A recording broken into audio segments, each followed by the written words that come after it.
Everybody, thanks for joining us on our weekly AJA Zoom event, and welcome to any new people this week.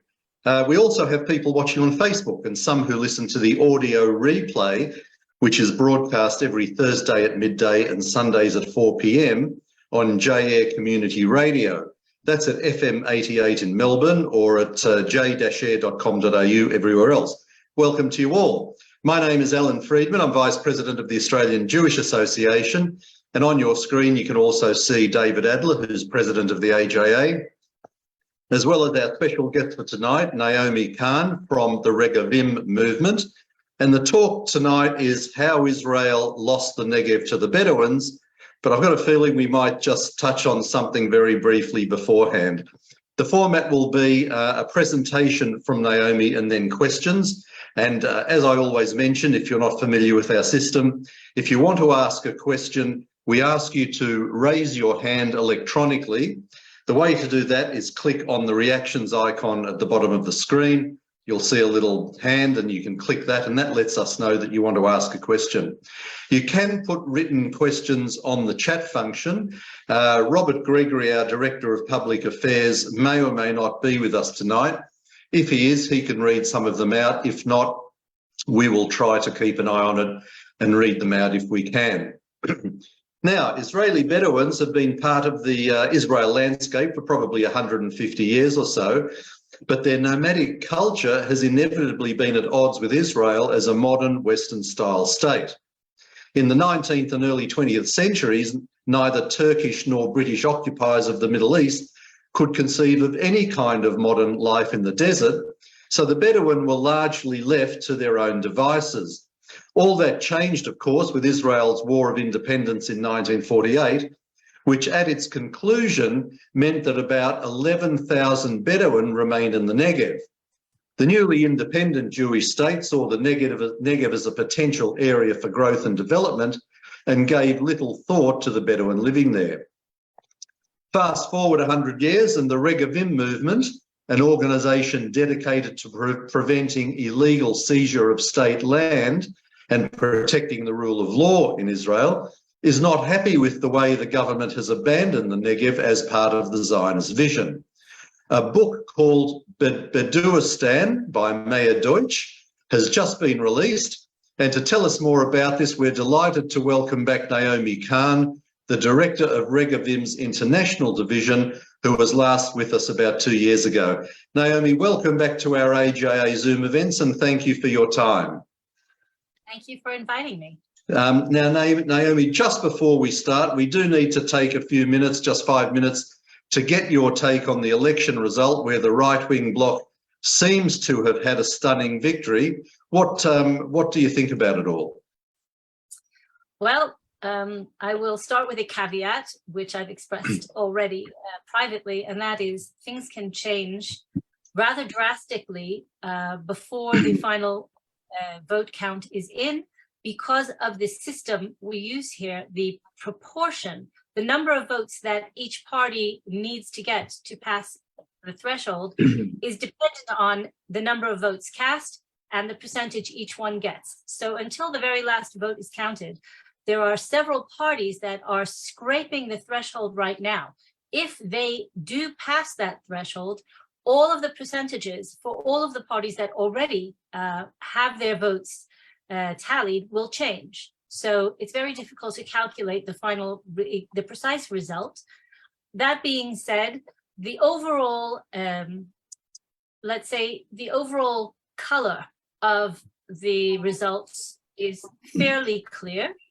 And the things that I would love to point out, first of all, is that the percentage of voter participation was very, very high, the highest it's been since 2015.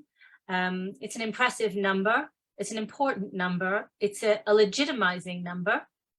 It's an empowering number for whatever government is formed.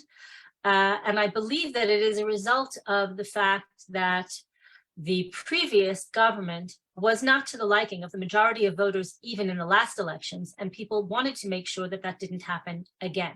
Because without a clear victory for one one side of the spectrum versus the other, we were in a stalemate, and that stalemate, as you know, there's no such thing as a vacuum, and the government that is the caretaker government that is in now is essentially not to the liking of the vast majority of the voters. It rested on a non-Zionist or even anti-Zionist Arab party, and most Israeli voters wanted to make sure that that did not happen again.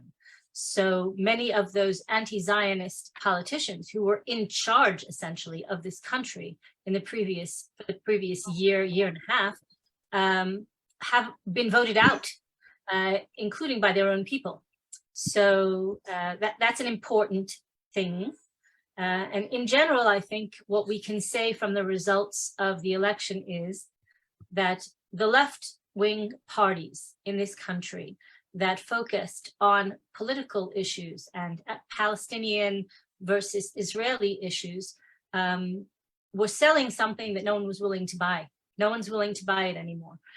Since the Oslo Accords completely imploded and the situation on the ground is untenable, and Israelis are losing their lives in unprecedented numbers, things that throw us back all the way to the victims of peace that Shimon Peres tried to sell to us. People understand that there really is no partner at this point, and what the left, the utopian vision of two states that the left was trying to sell is simply not being bought by Israeli voters anymore. Okay.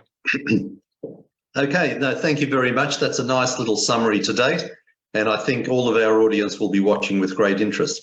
Okay, let's get down to business. Now, you're going to tell us about the Bedouin, and you've got a presentation. So whenever you're ready, please start, and we'll see what comes up. Okay, I'm going to share this presentation. I hope I'm going to share this presentation. Here we are. Here we are. Let's see if that works. Yes, that's working perfect. Perfect. Wonderful. Okay, so you gave a wonderful introduction. I'm going to fine tune it a little bit, because without understanding how we got here, we don't really have the ability to understand where we are. And we certainly won't be able to figure out where we need to go. Beduistan is what we're calling the situation down in the Negev. It's really a state within a state. And this state within the state is not a nice place to live. It's not a nice place to live for anyone. The people who are suffering the most from the situation in the Negev now are the people who are living there, and that includes the Bedouin themselves.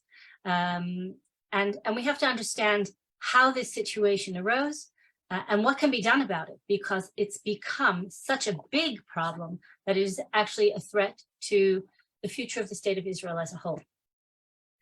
So here are some frequently asked questions that we're going to try to address as we go ahead.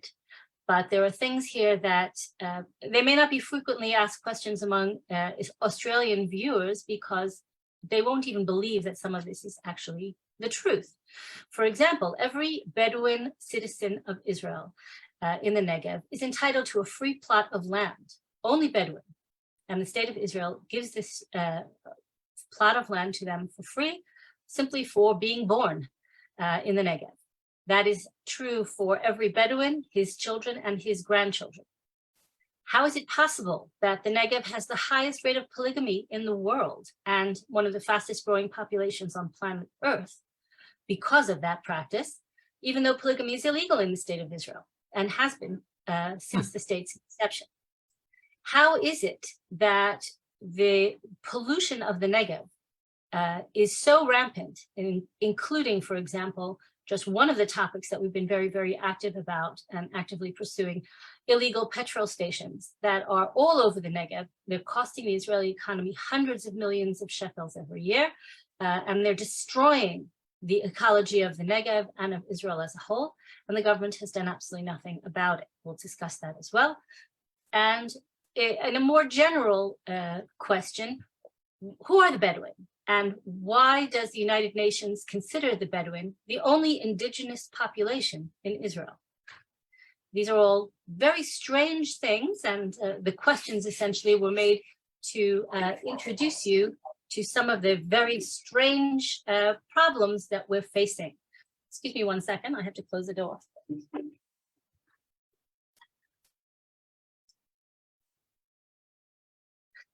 Sorry for that. Okay, door blew open. So we're going to dive right in and have a quick look at the history of the Negev Bedouin. As you mentioned, the Bedouin have been nomads through this part of the world. First, the tribes that are here now arrived some 125 to 150 years ago. They pushed out tribes that were already in the area, rising up from the emigrating up from the Arabian Peninsula to this area, through Gaza, through Jordan, into what is now Israel, and beyond, all the way up to northern Israel, and back down again. There was constant motion, and because they are a nomadic society, they had regular routes through which they passed through this territory in search of, they were essentially shepherds. So they grazed through looking for sources of water and places to graze flocks. And that is, now the thing to remember here is that the entire area was the Ottoman Empire. This map has different colors for different stages of the Ottoman Empire, but essentially the entire area was under the empire's control. And the area of the Negev, area of Israel that is today Israel in general, was a backwater, pretty much barren, desolate, useless, used to travel through from one normal place to another normal place, but it wasn't actually, it was a wasteland. And as such, no one paid it very much attention. When the Bedouin tribes began to come through and graze their flocks here, they brought along with them a culture that was problematic even for the Ottoman Empire. And that is, there were constant intertribal wars over territory. The stronger tribes pushed the weaker tribes out. There was constant bloodshed in terms of use of the resources. And the Ottoman Empire intervened at a certain point towards the end of the empire and tried to make sense out of all this. What you see in front of you here is a map that was created in the waning days of the Ottoman Empire at the turn of the 19th century, of the tribes were given grazing rights in these areas. Now, I beg you to look closely at this map and to remember that what it is here is a map of grazing rights, not of property ownership. That is very, very important because we're going to see this same map appear and reappear in all sorts of specious contexts later on in history. But what it did was simply divide the area so that the Bedouin tribes would not kill one another for grazing land in these areas. The Ottoman Empire at this point also encouraged the Bedouin to register the land in their names, to take ownership of the land. The land was completely useless for anything else. You'll notice in the upper left-hand corner of your screen, a red box around the area itself. That is the Negev. And the Ottoman Empire encouraged the Bedouin who were grazing here and who were staying in the area to register ownership of the land. The Bedouin declined to do so for two reasons. Number one, because Bedouin culture is nomadic, and one of the basic foundational principles of Bedouin culture is you don't own the land owns you. And second, because if you register ownership of land, you have to pay taxes. And Bedouin don't pay taxes, period. So they refused, they declined to take ownership, official ownership of the land. They more or less respected the grazing lines drawn by the Ottoman Empire, and things continued through the mandatory period, more or less the same way. When the British were given, after the First World War, when the Ottoman Empire essentially was dismembered, the British took the mandate for Palestine and also encouraged the Bedouin who were in the area to register ownership, pay tax and register ownership of the land. And once again, the Bedouin declined. So keep in mind that the Negev constitutes 2/3 of the state of Israel and was ownerless. Now, in Israel, as in every other country in the world, when land is ownerless and there is a sovereign, the land belongs to the state. So what we're talking about here is state land, which the state of Israel inherited through the British Mandate when it was considered land belonging to the sovereign, and from the Ottoman Empire when it was land belonging to the sovereign. And so the state of Israel has this huge chunk of barren wasteland with which it is compelled to contend with a population that during the War of Independence were hostile combatants. The vast majority of, before the War of Independence in 1948, there were approximately 50,000 Bedouin living in the Negev. And when the war broke out, the Bedouin, by and large, did what Bedouin do when there's trouble. They took off, pulled up stakes. Many of them moved either further north, crossed the Jordan River and went into Jordan, some into the areas that were eventually annexed by Jordan, the West Bank, Judea and Samaria. Some went back down to Gaza. Some went back down to the Arabian Peninsula. So by the time the state of Israel was declared in 1948, there were some 11,000 Bedouin living in the Negev. For reasons that are beyond me, at a certain point, and those 11,000, by the way, were by and large, the vast majority, hostile combatants. They joined the Arab armies that were trying to invade and eradicate the state of Israel. So Israel inherited a hostile population by and large in a vast wasteland of undeveloped land that had not been touched in millennia. And what did they do? What did the state of Israel do with this population? They allowed them to remain rather than exiling them. They allowed them to remain, offered them more rights than they are offered in any other country in the Middle East, gave them the right to vote, gave them full services, and restricted their movements to these areas where they had been living earlier, two areas that you see on your screen in pink.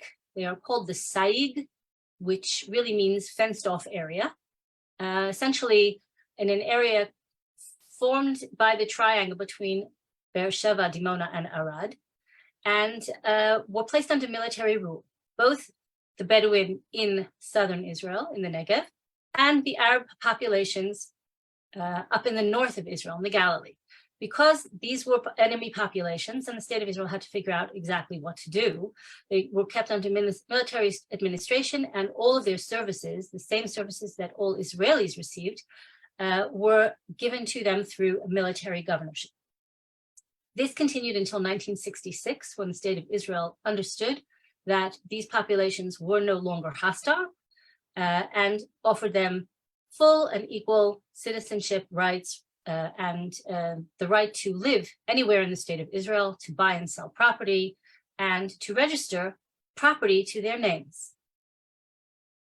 And this is exactly what they did. The state of Israel said, okay, you have a nomadic population living in a modern Western democracy. We would like to give these people full services that they deserve as citizens, but it's impossible to do so if they're living a nomadic lifestyle. So what we will do is create 7 townships exclusively for Bedouin to protect their very distinctive way of life and allow them to live as full citizens in all Bedouin towns in the Negev, in the areas where they had been living. And so the state of Israel created the 7 original Bedouin townships. And the Bedouin said, that's lovely, but what about our land? And the state of Israel said, what do you mean, your land? You don't own land. And they said, of course we own land. We own all of this land. And we're not going to move off the land we own and move into these townships until you compensate us or recognize our ownership of this land. So the state of Israel in 1969 opened a new concept of a land ownership claimant registry, both in the north of the country and in the south. And at that time, opened the rolls and said anyone who has a claim to own property in the land of Israel, in areas under Israeli sovereignty, can go to the registrar's office, fill out a very simple form, describe what it is that you believe you own and on what basis, bring any documentation you have, all the way down from a tax receipt, a deed, a will, anything that can prove that you have ownership of this land. And anyone who can prove that will have the land registered to their name, no questions asked. So the land registry was left open from 1969 to 1979. 3,200 Bedouin claimants brought claims of ownership of land in the Negev of over 1 million dunams. That's approximately, I would say, all of Israel, all the usable land for civilian purposes in the state of Israel is 20 million dunams, which means 3,200 people were asking for a massive, massive amount of land in the Negev, claiming that they owned it. And the map you see before you is all of the areas that they claim they own. Now, what you have here is a classic case of East meets West, and the meeting is not very, very pleasant, because what you have is Bedouin law, Bedouin concepts of land ownership coming into full head-on collision with Israeli concepts of land ownership. Not only Israeli, British, Australian, American. Any modern system of law says just because you're sitting on a piece of land doesn't make it yours. Just because your father walked his flocks from here to there doesn't make it yours. So for example, if I were a Bedouin and I travel from my home to Tel Aviv every day along Highway 1, that means all the land on Highway 1 belongs to me because I use it every day. Well, it doesn't work that way. So the Bedouin were allowed to present their claims to the land registry. You can see here exactly how that looks on a modern map, although I apologize, this one is in Hebrew only. But the amount of land that you see there, both the pink and the brownish are, and compare those to the size of the 7 yellow blots, which are the all Bedouin towns created by the state of Israel. And then look really hard if you can, the ones outlined in blue are Israeli cities in which Bedouin can live if they choose, but that's a different story. So Beersheba, Arad, Yerucham are all completely overshadowed by these massive Bedouin land claims, which never stood up in court. In the meantime, the state of Israel created these 7 townships. This is the master plan for one of them, Lakia. The red blots you see on the outside are where the Bedouin are currently living on land they claim they own. And Lakia should look like this and should house 35,000 people. Unfortunately, it looks like this and only houses 10,000 people, because inside the municipal boundaries of this town of Lakia created by the state of Israel, there are Bedouin who claim to own the land, and no other Bedouin will ever move onto land that another Bedouin claims to own. Because if they do, they'll find themselves without a head the next day. And this has happened often in Lakia. Members of Knesset live here, former members of Knesset, and the violence is astounding. The protection rackets are astounding. And we have a massive problem of all of this land, although it is registered as Israeli state land and has been developed and allocated for relocation of Israeli Bedouin citizens, they won't move in, so they continue to live on the outside. Here's an overview of what it should look like, that plan again, and underneath what it does look like. And you can see that we have a massive problem. This problem is repeated in all of the 7 townships created by the state of Israel. Now, once this begins and the tension starts to mount, you get an organization called the Council for Unrecognized Arab Communities. Now, this is a very, very carefully chosen name because it is actually a conglomeration of far left organizations that are anti-Israel. They're funded by the New Israel Fund, George Soros money. And what they say is there are 45 historic points on the map, 45 historic Bedouin villages in the Negev. And the state of Israel has to recognize those 45 points on the map, the historic Bedouin villages, and then everything will be resolved. The Bedouin will continue to live in their historic homeland, and the state will know exactly what land belongs to it and what does not. So this is where Regavim comes in, and we begin to examine exactly what this is. So I'm going to show you, I hope, a short video, maybe, if it works. No, that didn't work. Hold on a second. I'm going to switch my screen and show you a short video, maybe, perhaps, that will elucidate this problem. Okay, let's see if I can get you to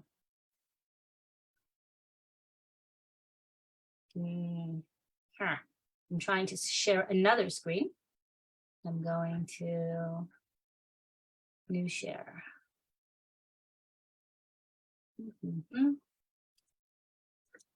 Zoom share. It's not doing it. Okay. Okay, it's actually doing it. There we go. I hope. Tell me if you see a YouTube screen coming up. Not yet. Not yet. We see the picture with the red dots, the red on it. Yeah. Ah, Now we go. Here we go. Okay, let's see if I can turn on the says- sound now. it says example 1. The sound you have Let's to. talk about Bedouin and the Negev. More precisely about land in the Negev and who does it belong to? So, Are you seeing the video? No, we're just seeing a title, example 1, Oh, that's a shame. Al-Arakib Historic Village and Ancestral Burial Ground. No, that's the next slide. I'm going to try again. Okay, now here we go. Yes, maybe. No, we're back to the next slide. Back to the PowerPoint. Okay. Let's see. One more try and then I'm going to give up. This one.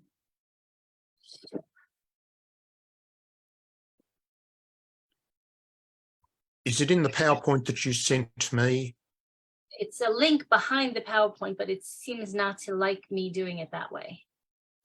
Let me see. Hold on. If you click on the play button, Hold on. One more time. Let's see how we share screen. We're going to do shift share. You need to optimize for video. Okay, let's try this. That looking. Yes. no, that's it. let's talk about Bedouin Got and the Negev. More precisely about land in the Negev and who does it belong to?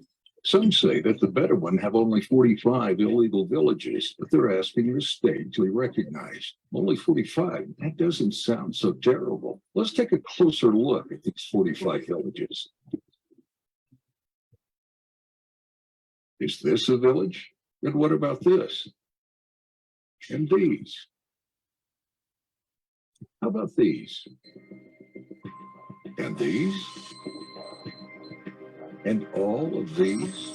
What you see isn't 45 villages. What you see is 2,300 clusters. And the area covered by these clusters is greater than Tel Aviv, Jerusalem, Haifa, and Beersheba combined. We are losing the Negev. Israel's government has created 18 settlements exclusively for the Bedouin of the Negev. In addition, because the Bedouin are citizens with full and equal rights, they can live anywhere in Israel. Bedouin tribes have taken control over hundreds of thousands of dunams of land in the Negev. We must stop this madness. It's time to bring the state back to the Negev.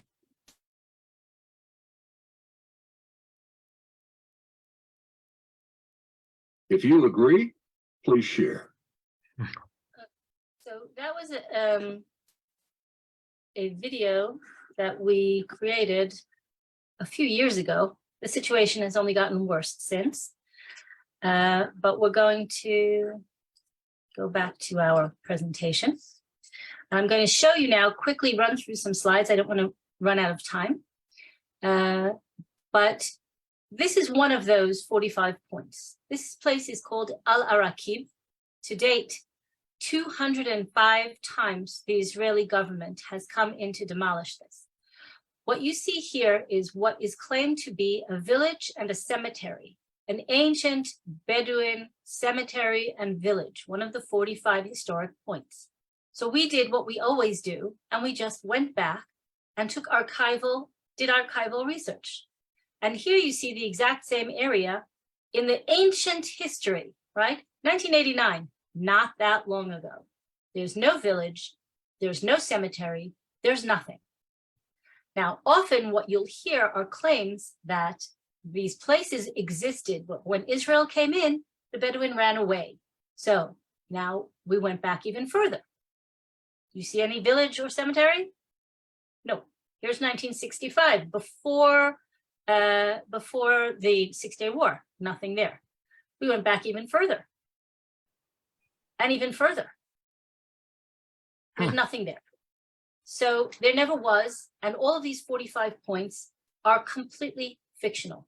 We have proven every single one of them to be an absolute lie. There was nothing there before. There was never any permanent Bedouin settlement in this area. And the state of Israel has every right to consider this state land and to do with it as it pleases. However, there are many other problems that have come into play, which I'm going to run through rather quickly because I am running out of time. One of them you'll see in the next slide. The practice of polygamy is what is fueling this massive takeover and spread of illegal construction by Bedouin in the Negev. As I mentioned, polygamy is against the law in the state of Israel, but until last year, about a year and a half ago, no one ever enforced this law. So there are Bedouin with 40, 50, 80, 100 children. And now think back to what I said at the very beginning. Every 18-year-old Bedouin is given a plot of land for himself and his children and his grandchildren, which is why polygamy is so popular in the Bedouin population, because it's a way of getting more land. The problem is that polygamy is changing the map. It's changing the political, the social, and the economic map of the state of Israel. The Bedouin population of the Negev is the fastest growing population on earth. It doubles in size every 15 years. And the state of Israel is paying for this. Over 70% of all income in the Bedouin sector in the Negev comes from government handouts of one kind or another.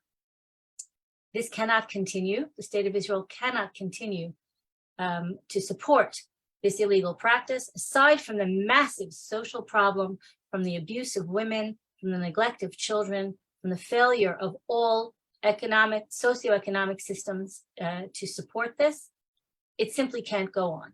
And all Israel has to do here is enforce the law. The law exists. This is the rate of polygamy in legal versus illegal Bedouin settlements. Clearly, there is a much higher incentive for people who are living outside and can just simply put up another shack for another wife to have more wives, as opposed to people who are living in legal towns in a house that already has 4 walls and neighbors. But here's the real story. If in the Bedouin population, like in every other human population on the planet, births are approximately 50% male and 50% female, Where are these Bedouin men finding women with whom to marry and have children, 4 and 5 and 6 and 7 women per man? Well, they're importing them from the Palestinian Authority, from Gaza, from Jordan, and beyond. So right now, 20% of the Bedouin population of the Negev is Palestinian, and they are the product of Palestinian education and Palestinian values. That means, for example, that Ismail Haniyeh, the head of Hamas, has 2 sisters and all of their children living in an Israeli town. They are Israeli citizens because their father's Israeli. And they are not going to enlist in the army. They are not going to pay taxes. They are not going to be loyal citizens to the state of Israel. And the state of Israel has allowed this situation to occur and has the power to stop it. We're going to go through this very, very quickly because I want just to show you, if anyone's interested in learning more about this, how many different times the state of Israel has tried to address the problem of Bedouin relocation, settlement, and mainstreaming into Israeli society. So you'll see there's attempts in 1968, 1974, 1986, 1994, 1996, 1997, 1999, 2000, we keep on going, 2006, 2003. The counterclaims, there was a 6-year program implemented in 2003. 2007 through 2017, there were 3 major reports, commissions, if you will call them, the Goldberg Report, the Prower Commission, Benny Begin's special committee. They created a legislation which was rejected, never implemented. In 2017, for the first time, the Minister of Agriculture, Uri Ariel, managed to create a 5-year plan for the Bedouin sector. And it has had effect, but it ran out. And the main platform of the Ra'am party that was essentially holding the previous government by the throat was not to implement these very same plans for the next 5-year plan so that they could have more control. The Arab parties could have more control over what happens in the Negev. And the current government buckled and gave away billions of shekels. Let's look at the money for a minute. Between 2003 and 2006, the Israeli government invested 9.8 billion shekel in the Bedouin sector in the Negev. That's only the direct things, above and beyond what every other citizen gets. In 2011, another 1.26 billion was added to the tab. In 2014, 113 million was set aside only for the social and economic issues, not for the land issues or resettlement. It's a bottomless pit.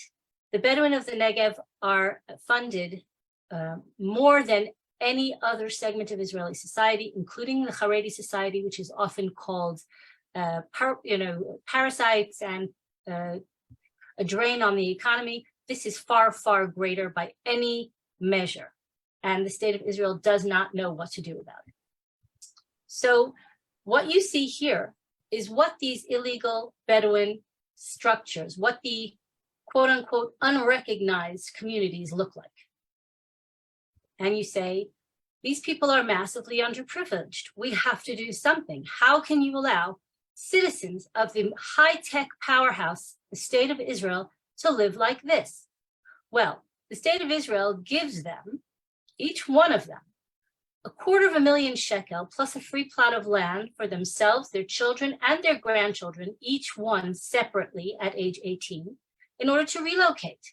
And sometimes they do. And when they do, they build houses that look like this. It's not because they're living in poverty.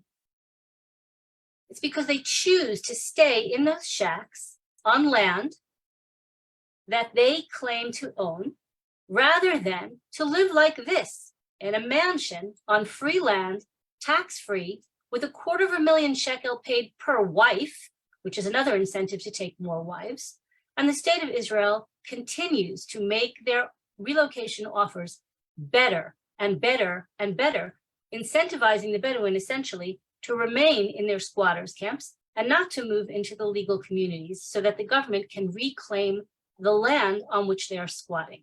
Now, all of this is important for the future of the Negev because, for example, any of you who've been in Israel know that there's a railroad. The state of Israel recently invested billions to relocate all of its training, IDF training camps down to the Negev. They created a whole city of IDF training grounds. But that training ground, which is supposed to revolutionize the economy of the Negev, can't be accessed by Route 6, the Trans-Israel Highway, nor can it be accessed by the Israel train. And why is that? Because there are Bedouins squatting on the land that is right on the route of both of those major traffic arteries. And they won't move, and Israel won't move them. And they won't move because they know how valuable that piece of land is. And they got there, they moved there, not 100 years ago and not 50 years ago. They moved there the minute the IDF bases were relocated and they saw where the highway was going to have to run.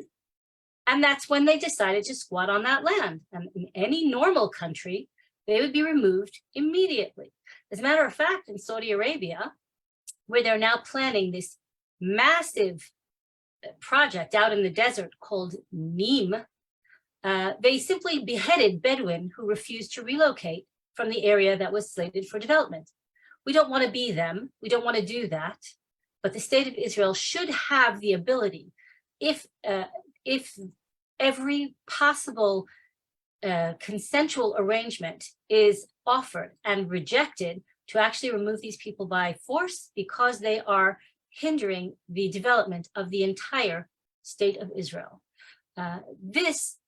We haven't talked today about the crime that is rampant in the Negev because the police simply don't go there. We've allowed separate Bedouin law to take hold in these areas. We have to bring the state back to the Negev. We have very specific recommendations about how to begin to untangle this massive problem. The first begins with actually registering citizens' addresses. Most of the Bedouin, 80,000 Bedouin have no legal address. And the government of Israel doesn't find it strange that if a person is issued a parking ticket, he doesn't have to do anything about it because he doesn't have an address to which the government can deliver it. He can't be held responsible for anything. He doesn't pay taxes. He lives completely off the grid.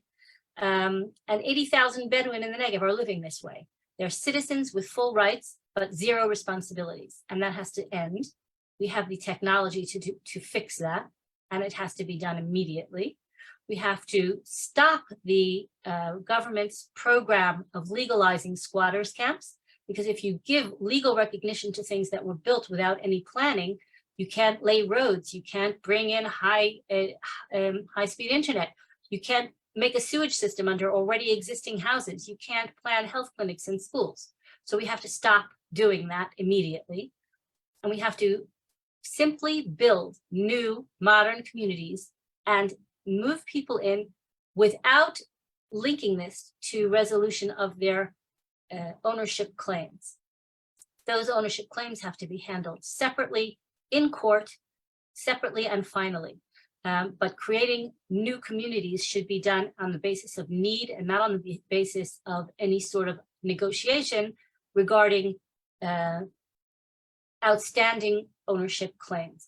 We have a set of very, very carefully constructed stages to resolve these problems. I urge you, anyone who's interested in learning more, all of it is on our website, and you can read our Negev Challenge report to understand in depth what the problems are and what our solutions are.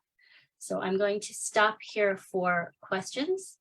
Okay, that's the website. Thank you, Naomi. Wow. Take a break just for a moment. Well, I'll hand over to David and he can tell us what's happening next week, and then we'll go to questions. Okay, thank you very much, Alan. Let me get my screen share going. There you go. As we do every week, we really need people to support AJA. So at the end of this event, please go to the website, jewishassociation.org.au, where you can join as a member if you're not already a member. You can make a donation. Make sure you like and follow the AJA Facebook page as well. Now, we have a brand new concept, which is to support AJA Tzedakah. It is a registered charity with tax-deductible status. It's going to specialise in combating anti-Semitism, and as we all know, anti-Zionism is a form of anti-Semitism, so we can do things using that platform. So make a note of that, of the BSB and the account number. I'll also put it in the chat in a moment, and you can do an EFT donation and be sent a tax-deductible receipt. Next week, we're looking at the deal that was done recently, signed off by, I think I can call him former Prime Minister Lapid. I think so. Almost former Prime Minister Lapid, concerning the maritime boundary and the gas deal between Israel and Lebanon. The title of the topic is not Israel passes gas, but I thought it was a good one anyway. So allow my indulgence with that. And we have a superb expert, the CEO of the Alma Centre, Sarat Zahavi, joining us next week. Thanks, David. Okay, we'll go to questions. We don't have a lot of time, so I'm not sure we'll get to everybody. Naomi, just a couple of... I just want to add that if there are any questions that I don't get to, feel free to send them to me directly. I'm happy to answer direct emails from anyone who's participating. My email is very, very simple. It's naomi@regavim.org. And I'm sure that my hosts will be happy to pass on. Yeah, that would be great. Thank you. Naomi, are there any nomadic Bedouins still living in Saudi Arabia where they originated from? There are almost no truly nomadic populations left. This has nothing to do with Israel. It has to do with global changes, the Industrial Revolution, other changes globally. There are almost no, the process that is known in Hebrew as iyur, or urbanization of nomadic populations, began approximately 100 years ago. And essentially, there are almost no nomads left. Certainly not fully nomadic populations. I can tell you that in Saudi Arabia, there are still Bedouin who live off the grid and out in the desert. There are Bedouin, the same tribes who live in the Negev and in Judea and Samaria, also have parts of the tribes in Jordan. The difference is that in Jordan, they have two choices. You can either live in a city and receive all of the services that a government has to offer, or if you choose to live a nomadic lifestyle out in the desert, you get zero services, zero rights. Those are the two options in Jordan. We don't want to live that way. We don't want people living below the poverty line. We don't want infant mortality. We don't want abuse of women. We don't want all the things that go with all of this living off the grid. Israel, if you want to live as a nomad, a true nomad, there are other places in the world you can do it. You can go to Jordan, you can go to Saudi Arabia, but as an Israeli citizen, you can't do it. Okay, and also, I mean, throwing money at this problem hasn't worked clearly. Are there any left field solutions being proposed? What do the politicians say about it all? They are nonplussed. They are completely, well, first of all, unfortunately, the vast majority of politicians are really unaware of exactly the things that now everyone who's watched this this presentation knows more than the average person and the average politician, the average member of Knesset. Most are completely unaware of how we've arrived here. And when I tell an Israeli on the street, an average Israeli, do you know that Bedouin are given free plots of land and $250,000 shekel to leave their shacks on the roadside and move into a legal township so that they can live a respectable life? They look at me like I'm insane. They've never heard of this. But it's true. There was actually a very clever Israeli an officer in the Israel, a former officer in the IDF, who was an officer in the Israeli police, who one time actually went to the Supreme Court and petitioned. And he said, I'm an Israeli citizen. I want a free plot of land. I want to move into one of these townships, given a free plot of land. And the Supreme Court said, sorry, you are a Jew. And as a Jewish state, we have a responsibility to protect the Bedouin minority and allow them to live in communities that protect their unique culture and way of life. And therefore, you don't get it and they do. So that is the situation. Okay, thank you. Okay, I've got Dennis and Ron, and then we'll see how we go. So Dennis, you're first. Please unmute yourself and ask your question. Okay, a couple of questions. I'll be very short. How is it that Palestinians from the West Bank can enter into Israel, marry into a Bedouin family and become Israeli citizens? That's number one. Number two, I know that some Bedouin do serve in the Israeli Defense Forces and they have that right as citizens. There are only 80,000 Bedouin. Why do they have the right to claim so much of the Negev? The claims are obviously fictitious. Why can't the courts investigate these claims and judge on them according to their merit? They're the two questions. There were three points, and they were all excellent points. And I would say, if anybody suspects that I asked him to ask those questions, because those are topics I really wanted to touch upon, I'll start with the first, and that is, how do Palestinians come into the Negev and marry into the Negev community? So that's a wonderful question. We asked the same question. I'd like to stress the Bedouin of the Negev are full Israeli citizens, and as such, they can come and go as they please. But they are also not Jews, which means that they can get in the car and in 25 minutes from the Negev, be in the South Hebron area, cross over the Yatir crossing, and go and buy a wife from the Hebron area, from the Bethlehem area, or go down to Gaza and come home an hour later with a wife they've purchased. Generally, these women are underage, and their families in the Palestinian Authority areas are more than happy to sell them off.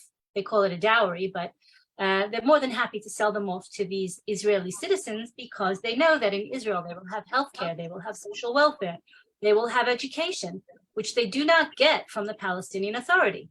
So a Bedouin man, an Israeli citizen, goes in his car with an Israeli license plate, goes into Judea and Samaria, drives into Bethlehem, pays the family some money, puts this young girl in the car with her full traditional hijab on, takes his Bedouin wife's identity card with him, and when he comes back and there's a girl in the car, he shows the soldier the identity card and says, "This is my wife, here she is, here's her identity card."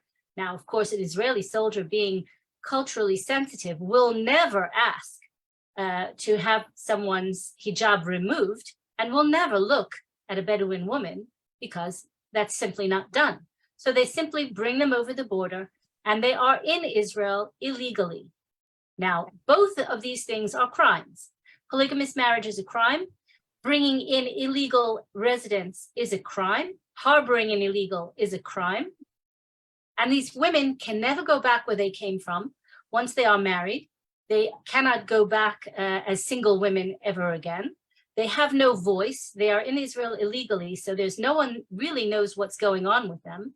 And ask anyone who's a doctor in Soroka Hospital how many women come in with someone else's identity card. So you will have the same identity card accompanying 4, 5, 6 births a year. Supposedly the same woman, but it's actually the same identity card being passed around all the wives of a single man. And this is how it's done. It's a very, very fine-tuned system. Israel is aware of it and is doing nothing to stop it. So that's just to answer that question. IDF service among Bedouin, it's not just a right, it's actually a duty. it is a requirement. There is universal conscription in Israel.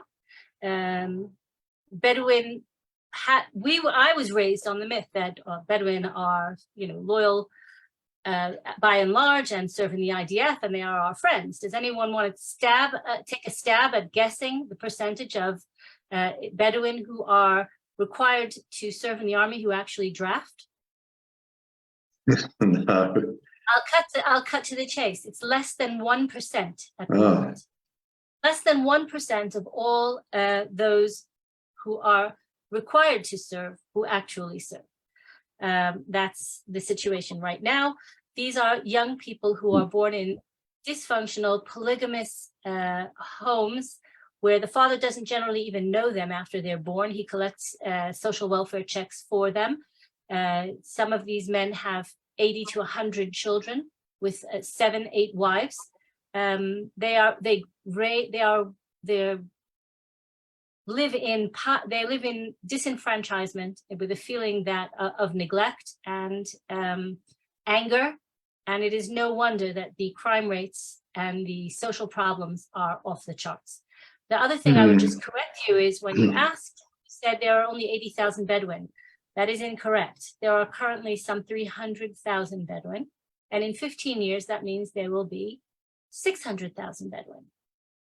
And 15 years after that, there will be 1.2 million Bedouin, because of the unless the practice of polygamy is checked, no system on earth can support that kind of growth. It is simply not normal and not possible in a modern society. So we have to do something about it, and we've reached the point where it's become a major crisis and a huge drain on Israel's economy. So thank you. Okay, Ron, we'll just take your question if it's not too long, because we are coming up to time. Thank you, Naomi. This is very, very interesting. I just wanted to ask you, has Israel ever attempted to raise these issues with Bedouin women, with organizations like the United Nations and the European Union regarding the rights of women? And can Israel get the help of America and Western countries to help solve this problem with what's happening with the women in the Bedouin community? And the second thing is, can Israel stop external funding as a first stopgap measure?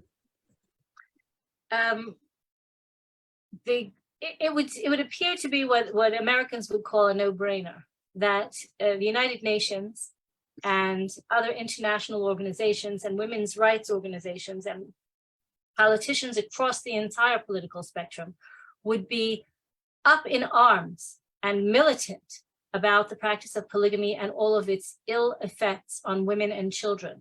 Unfortunately, this is just one more politicized issue in which Israel is painted as the villain, no matter what it does.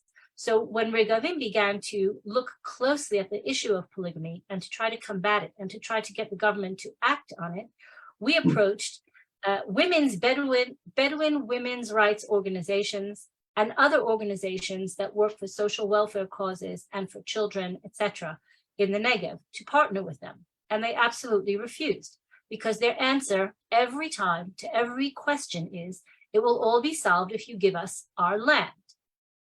And that has nothing, it's just not happening. Israel is not going to cede 1 million dunams and withdraw from the Negev and create the state of Beduistan. So that is not a realistic response. We have reached out, we have to walk a very, very fine line. As a Zionist NGO, we try not to turn to the United Nations to exert pressure on the Israeli government. This is not something we want to do. Israel will be blacklisted as a trafficker in a human trafficking black spot, and we will have all sorts of other international problems if we go in that route. So we try not to do that.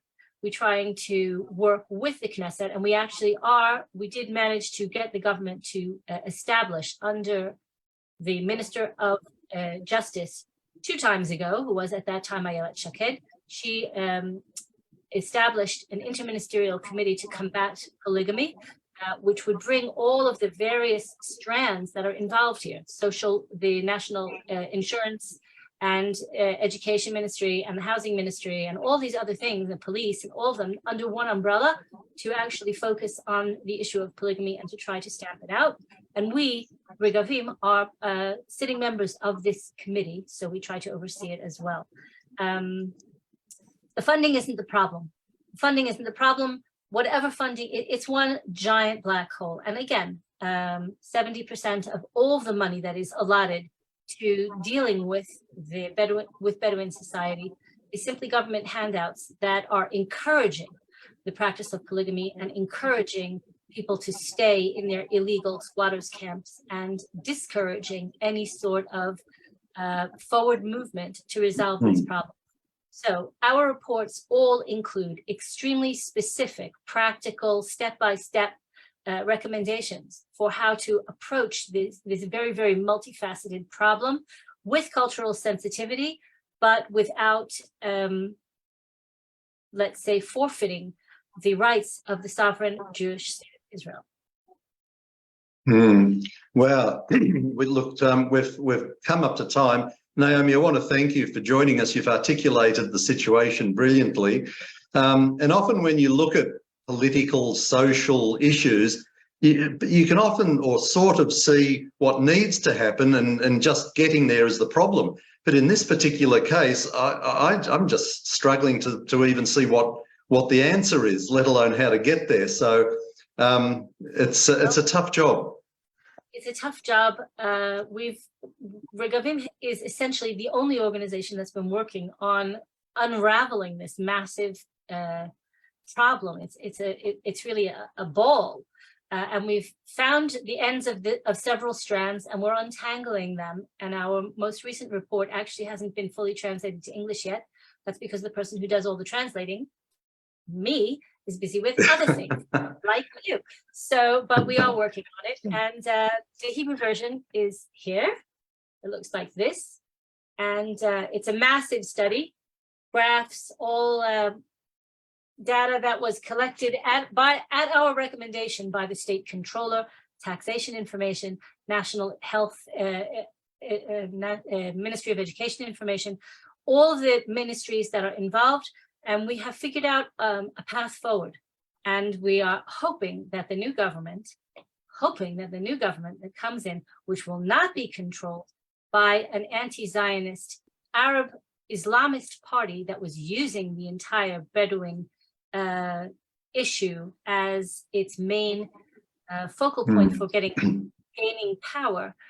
So that will be a thing of the past, and we can move forward with some of our recommendations together with Zionist members of the Knesset in the coming. Okay. Thank you. Well, keep doing what you're doing. The Jewish world needs you, and thank you for joining us tonight.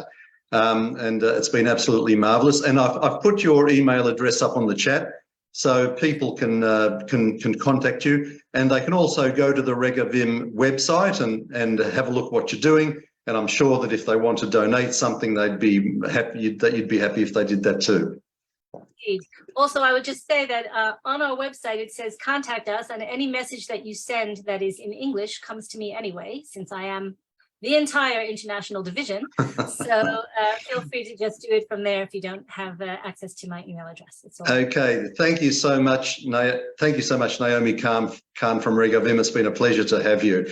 That's all we have for tonight. Just before we go, the L'chaim program with Morris Klein is on about now. It's on 3ZZZ, FM 92.3 or 3ZZZ.com.au. If you give it a listen, I might actually drop in and say hello to Morris and have a bit of a chat to him. So please have a listen. That's all we have for tonight. Next week, our topic is the gas deal involving Israel and Lebanon. Don't forget that you can keep up to date with what the AJA is talking about on our Facebook page. So please like it and share it widely. But for now, we wish you all a very good evening and look forward to seeing you next week as usual. Good night to you all. Bye-bye. Bye-bye to everyone.